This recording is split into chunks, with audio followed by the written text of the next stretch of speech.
just so fast that they don't have.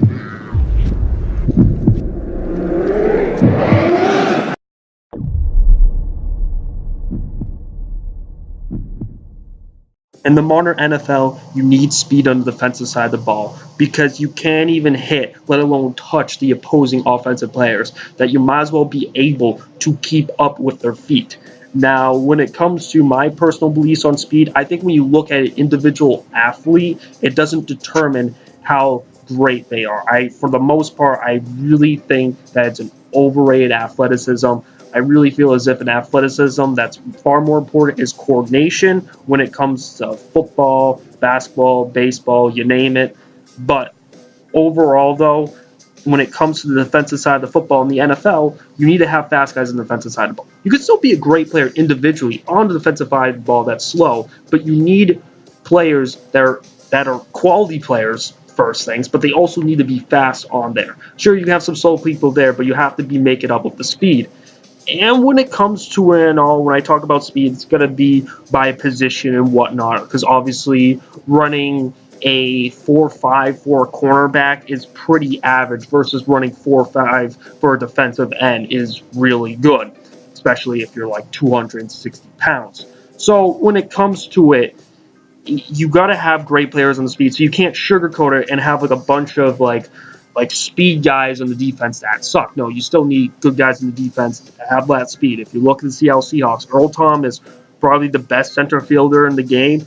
Really fast. You know, Bobby Wagner, when he was in heyday, when Legion of Boom was in the heyday, the guy could keep up with wide receivers. So you look at that, that's really good. Look at the Denver Broncos, 2015, Von Miller, best speed rusher in the game by far. You look at Aqib Talib, he's a really He's a really good cornerback. I think a lot of people don't recognize him up there with the Patrick Petersons of the world. And, you know, he still has that, like, speed element right there. And you really need that there in the NFL. And if you look at all the bad defenses in the NFL, if you look at them, they just not be able to keep up with the guys.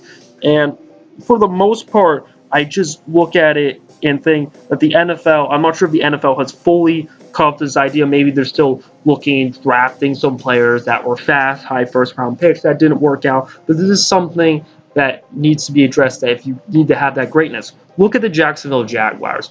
Their defense is really fast with Jalen Ramsey and Dante Fowler Jr., and that's why they're really freaking good because they got their best players that are really fast, and that's going to be an important element. And as I said, Richard Sherman, I think he's still the best cornerback in the NFL for the San Francisco 49ers and all that. He's not that fast. I think he runs like a 4.55, and it's not that impressive. But at the same time, though, he's still a hell of a cornerback. But, you know, you got to make it up with those guys to have speed on that side of football. So what do you guys think? Do you think defenses need speed? Leave your comments down below. Sorry I haven't been posting in a while. It's been a little bit busy. I know it's been like over 2 weeks since I've last posted. And to top it off, I want to just get on some few points. I think Earl Thomas is a little bit of a bitch for flipping off his own teammates on the sideline. That guy can screw himself. He really is he's just a freaking bitch.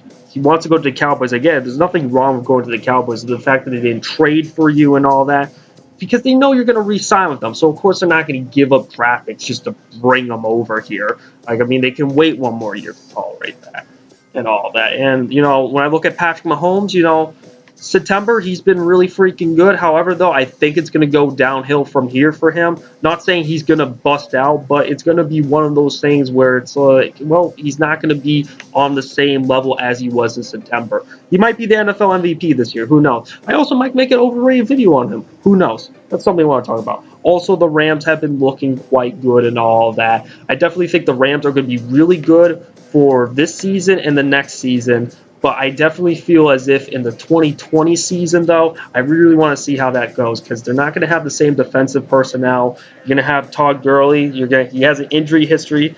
Brandon Cooks is a nice wide receiver. Cooper Kupp's nice. Jared Goff's nice. And they're doing really well right now. Don't get me wrong, but I'm not sure how long the Rams' success is going to last. They kind of remind me of Jim Harbaugh's 49ers in that regard.